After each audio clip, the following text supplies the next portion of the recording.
मेरे प्यारे विद्यार्थी छात्र छात्राओं, हिंदी कक्षा में हिंदी क्लास में तुम सबका स्वागत है। सुप्रभात, सुस्वागतम, सुस्वागतम। सबसे पहले मैं मकर संक्रांति की ढेर सारी शुभकामनाएं देती हूँ। हैप्पी मकर संक्रांति। आज हम पूरक पठन का पाठ मेरे पिताजी इस पाठ का वाचन करेंगे, पाठ समझेंगे। सबसे पहले इस पाठ के लेखक के बारे में जानकारी सुनेंगे, पढ़ेंगे।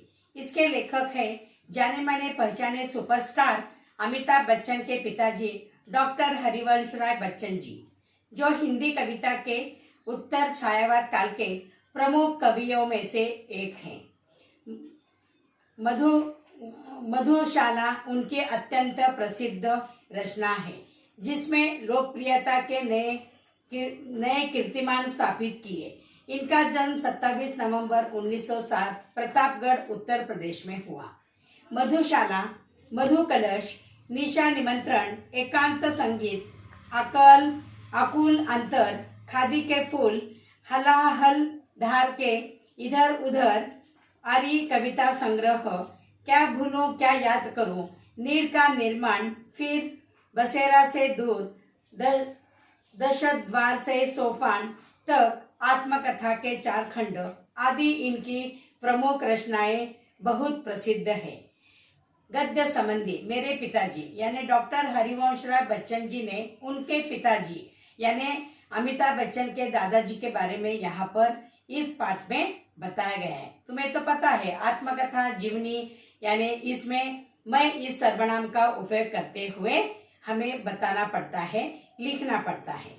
तो गद्य संबंधी थोड़ी सी जानकारी। अक्सर पूरक पठन यानी स्थूल वाचन, जिसका तुम्हें स्वयं अध्ययन के लिए ही होता है, फिर भी पढ़ाते हैं। ध्यान दीजिए, पाठ पढ़ो, पाठ पढ़ने के बाद तुम्हें समझ में आ जाएगा। यह आत्मकथा है जो अमिताभ बच्चन के दादाजी के बारे में उनके बेटे हरिवंश राय बच्चन जी ने बताया है। आत्मकथा हिंदी साहित्य में गद्य की एक विधा है। आत्मकथा में व्यक्ति स्वयं अपने जीवनी की कथा स्मृतियों के आधार पर लिखता है। निरपक्षता आत्मकथा का आवश्यक पक्ष है। प्रस्तुत पाठ के माध्यम से बच्चन जी ने अपने पिता के रहन सहन, व्यक्तित्व, दृढ़ता, स्वाभिमान, कर्तव्य निष्ठा आदि गुणों के साथ साथ देश काल परिस्थिति एवं स्वयं में आए संस्कारों एवं परिवर्तनों का प्रभावी ढंग से चित्रित किया है। यहाँ पर उन्होंने उनके पिताजी के बारे में उनका रहन सहन, उनकी दृढ़ता, स्वाभिमान, कर्तव्य निष्ठा आदि गुणों के साथ साथ देश काल परिस्थिति एवं स्वयं में आए संस्कारों एवं परिवर्तनों को प्रभावी ढंग से चित्रित किया है। तो आज ही इस पाठ का वाचन करो। पूरक पठन अक्सर स्वयं अध्ययन के लिए ही होता है। पाठ पढ़ने के बाद तुम्हें समझ में आ जाएगा। ये आत्मकथा है, जीवनी है। उनके पिता दैनिक जीवन प्राय एक ढेरे पर चलने वाले नियमबद्ध और नैमित्तिक थे। वे सवेरे 3 बजे ही उठते थे, शौचादि से निवृत्त होते और ठीक 3:30 बजे गंगा स्नान के लिए चले जाते थे। पैदल आते गंगा जी घर से 3-4 मील फासले पर होंगी। वे ठीक 6:30 बजे नहाकर लौटते, साथ में एक सुराही गंगा जल भी लाते और पूजा पर बैठ जाते। पूजा के लिए जीने के नीचे एक छोटी सी कोठरी थी। बगल की दीवार में एक अलमारी थी, उस पर एक बस्ते में बंधी 2 पुस्तकें रखी रहती थी, एक रामचरितमानस और दूसरी गीता। पूजा की कोठरी में कोई मूर्ति नहीं थी। दीवार में राम, कृष्ण, शिव, गणेश, हनुमान, सरस्वती, लक्ष्मी, दुर्गा की शीशे जड़ी छोटी छोटी तस्वीरें लटकी हुई रहती थी। पिताजी को बहुत झुककर उस कोठरी में जाना होता था और वे उसमें बैठ जाते तो बस इतनी ही जगह बचती कि सामने रेहल रखकर उस पर पोथियां खोली जा सके। वे मानस का नवाहिक पाठ करते थे, यानी प्रतिदिन इतना कि 9 दिन पूरी रामायण समाप्त हो जाए। उनकी मानस की पोथी में जो अब तक उनके पास है, उन्हीं के पास से नवाही के निशान लगे हैं। पाठ में सस्वर करते थे। उनकी आवाज सुरीली नहीं थी। गाते उन्होंने कभी देखा नहीं था, पर उनका स्वर साफ, सुप्राण और लयपूर्ण था और कोठरी से निकली उनकी आवाज सारे घर में गूंजती थी। आवाज की पहली स्मृति उन्हें उन्हीं के मानस पाठ के स्वर की है और अब तक लेखक उनके साथ रहा। प्रतिदिन उनके पास का स्वर उनके कानों में गूंजता रहा। कवि लेखक कल्पना करते हैं कि सोरी में जन्म के पहले दिन से उन्होंने पाठ सुनना शुरू कर दिया होगा। सौरी पूजा की कोठरी के सामने दालन में एक सिरे पर बनाई जाती थी। राधा बताया करती थी कि जब लेखक बच्चा था तब चाहे कितना ही रोता क्यों न हो, जैसे ही उनका खटोला पूजा की कोठरी में के सामने लाकर डाल दिया जाता था, तब वह चुप भी हो जाता था, जैसे लेखक भी पिताजी के मानस का पाठ सुन रहा हो। उनकी माता तथा परिवार के अन्य लोग इसमें लेखक के पूर्व जन्म के धार्मिक संस्कार की कल्पना करते थे। अब लेखक ऐसा समझते हैं कि उनके पिताजी के स्वर की लिपट या लय थी जो उन्हें शांत कर देती थी। इतना लेखक जरूर मानते हैं कि श्रवण संस्कारों ने उस समय अद्भुत रूप से उनकी सहायता ही की होगी। जब वे गीता को जनगीता का रूप दे रहा था, अवधी भाषा में, मानस की शैली में, अज्ञान रूप से अवचेतन और ज्ञात रूप से चेतन की शिरा मानस की ध्वनियों से भिगी हुई रहती थी। पिताजी मौन रहकर गीता पढ़ते थे। शायद चिंतन करने की दृष्टि से, चिंतन करना बहुत जरूरी होता है और वे हमेशा चिंतन भी कहा करते थे। इस प्रकार से ढेर सारी बातें उन्होंने अपने पिताजी के आत्मचरित्र ही लिखा था। उनके पिताजी समय की पाबंदी जो उत्कटता से उन्होंने अपनाई थी, उनके निभाने के लिए घर लोगों का सहयोग आवश्यक था। उन्हें सेंस ऑफ टाइम, वक्त का अंदाज देने के लिए पिताजी ने अपनी नौकरी के पहले वर्ष एक आराम घड़ी खरीद कर लाकर दालान की तकनियों पर रख दी। यह घड़ी नहीं थी, विक्टोरिया युग की थी और पायनियर के दफ्तर में बहुत दिनों से काम दे रही थी। वहां वह कंडम माल की तरह निकाल दी गई थी, तो उनके पिताजी ने शायद 2 रुपए में उसे खरीद लिया था। यह घड़ी बेहिया साबित हुई। थोड़ी बहुत सफाई के बाद वह चलने लगी और चलने लगी तो चलती ही चली गई। 7वें दिन उसमें चाबी देनी पड़ती। वह अलार्म भी बजाती। उसके कभी घड़ी साज के यहाँ जाने की उन्हें याद नहीं। तकोनिया और खाली उसकी कोई तस्वीर उनके दिमाग में नहीं। उनके पिताजी के जीवन पर्यंत वह चलती रही।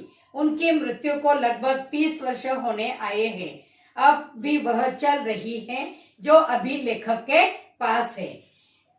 लेखक की बड़ी बहन लड़के रामचंद्र फुटबॉल के अखिल भारतीय प्रसिद्ध के खिलाड़ी उसे अपने नाना की एक निशानी के रूप में ले गए थे। लेखक जब कभी राम के घर जाते हैं, हिर कर उनकी आंख से घड़ी पर टिकती है।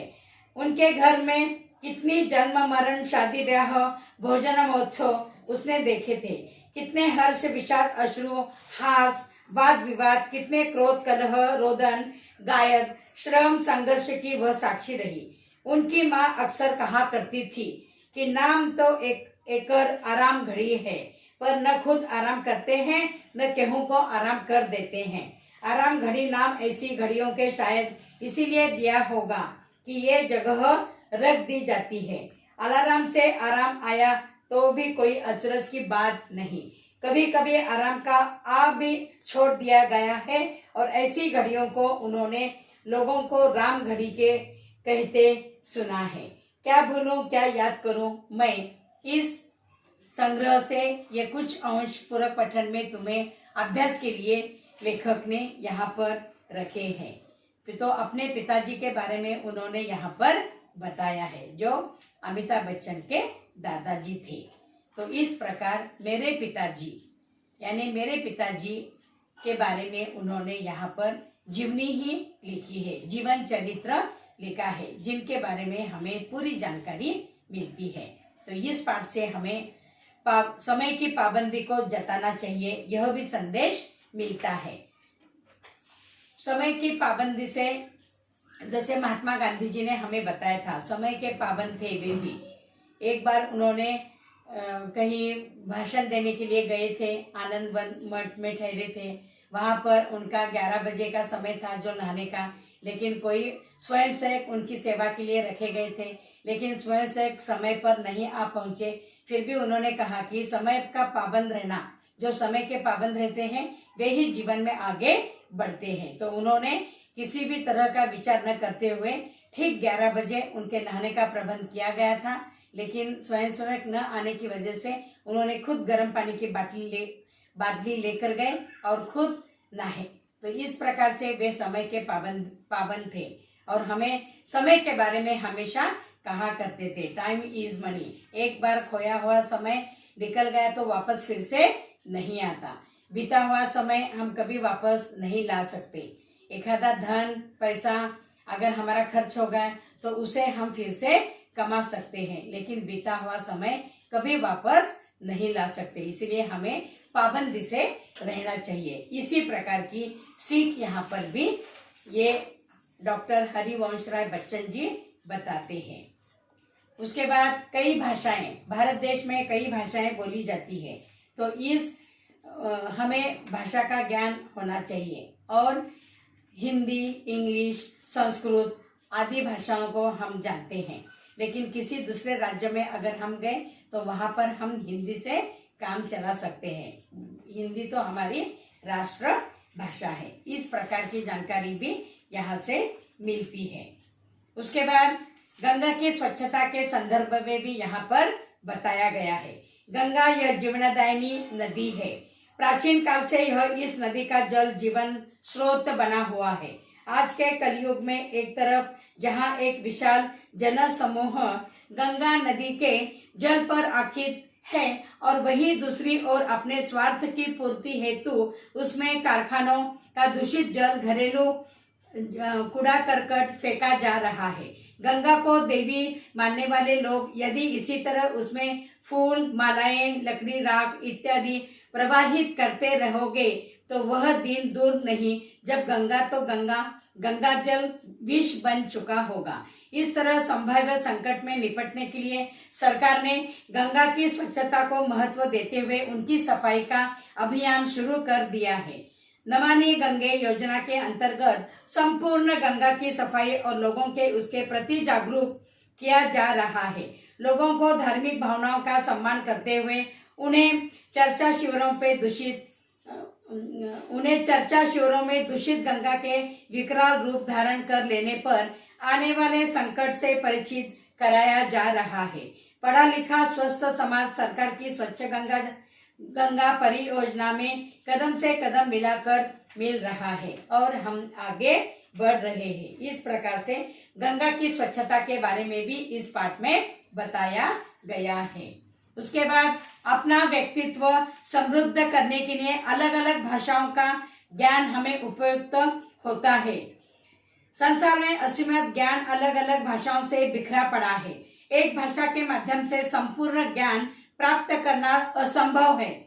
समस्त साहित्य के एक भाषा में अनुवाद प्राप्त करना भी असंभव है।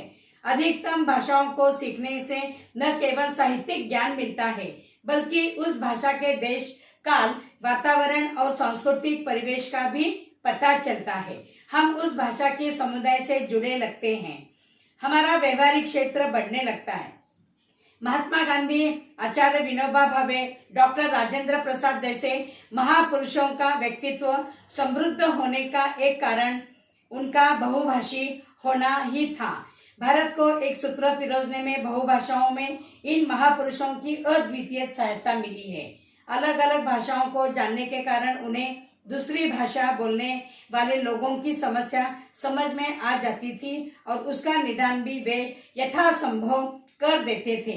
अतः न केवल अपना व्यक्तित्व समृद्ध करने के बल्कि अपने ज्ञान क्षेत्र को विस्तृत करने में भी अलग अलग भाषाओं का ज्ञान हमें उपयुक्त होता है। इसलिए अलग अलग प्रकार की भाषा तो हमें सीखनी ही चाहिए। इस प्रकार से यह संदेश भी हमें यहाँ पर मिलता है। तो आज हमने समय के पाबंदी, भाषाओं, अलग अलग भाषाओं का ज्ञान, इस पर हमें संदेश मिलता है। तो प्रस्तुत पाठ के माध्यम से बच्चन जी ने अपने पिता के रहन सहन, व्यक्तित्व, दृढ़ता, स्वाभिमान, कर्तव्य निष्ठा आदि गुणों के साथ साथ देश काल परिस्थिति एवं स्वयं में आए संस्कारों एवं परिवर्तनों को प्रभावी ढंग से चित्रित किया है। आज ही इस पाठ का वाचन करो। पाठ वाचन करने के बाद पाठ के नीचे जो शब्दार्थ दिए हुए हैं उसे लिखो और कृति के लिए तैयार रह जाओ। इस पाठ के नीचे, स्वाध्याय के नीचे भाषा बिंदु में कुछ विराम चिन्ह भी दिए हुए हैं। स्थान सूचक विराम चिन्ह, यह चिन्ह सूचित खाली स्थान भरते काम आते हैं। जैसे लेख, कविता, डैश डैश, बाबू मैथिली शरण गुप्त, यहाँ पर स्थान सूचक टिम्ब टिम्ब दिया जाता है। उसके बाद अपूर्व सूचक, क्रॉस की 3 साइन, उसे अपूर्ण सूचक। उसके बाद संकेत सूचक, संकेत यानी संक्षिप्त रूप बताने के लिए इसका उपयोग किया जाता है। जैसे क्रू के बाद टिम्ब, पी के बाद टिम्ब और दे, कृपया पीछे देखिए। जैसे डॉ के बाद अनुस्वार दिया जाता है, संक्षिप्त रूप, उसका फुल फॉर्म होता है डॉ का डॉक्टर। इस प्रकार से समाप्ति सूचक यानी डैश, गोल, फिर डैश यानी समाप्ति सूचक का चिन्ह, सब कुछ लिखने का समाप्त हो गया, यह दर्शाने के लिए इसका उपयोग किया जाता है। बहुधा लेख, कहानी आदि पुस्तक के समाप्ति पर इस चिन्ह का प्रयोग किया जाता है। जैसे इस तरह राजा और रानी सुख से रहने लगे, उसके बाद समाप्ति सूचक दिया जाता है, यानी यहाँ पर समाप्ति हो गई है। तो इस प्रकार मेरे पिताजी, यह आत्मकथा उनकी जीवनी, यानी उन्होंने अपने पिता के बारे में, डॉक्टर हरिवंश राय बच्चन जी के पिताजी के बारे में आत्मचरित्र लिखा है, जिससे हमें समय की पाबंदी, देश प्रेम, अनेक भाषाओं का ज्ञान यहाँ पर हमें मिलता है। समझ गए? तो अगली तासिका में हम इस पाठ के स्वाध्याय कृति के रूप में लिखेंगे। तब तक धन्यवाद।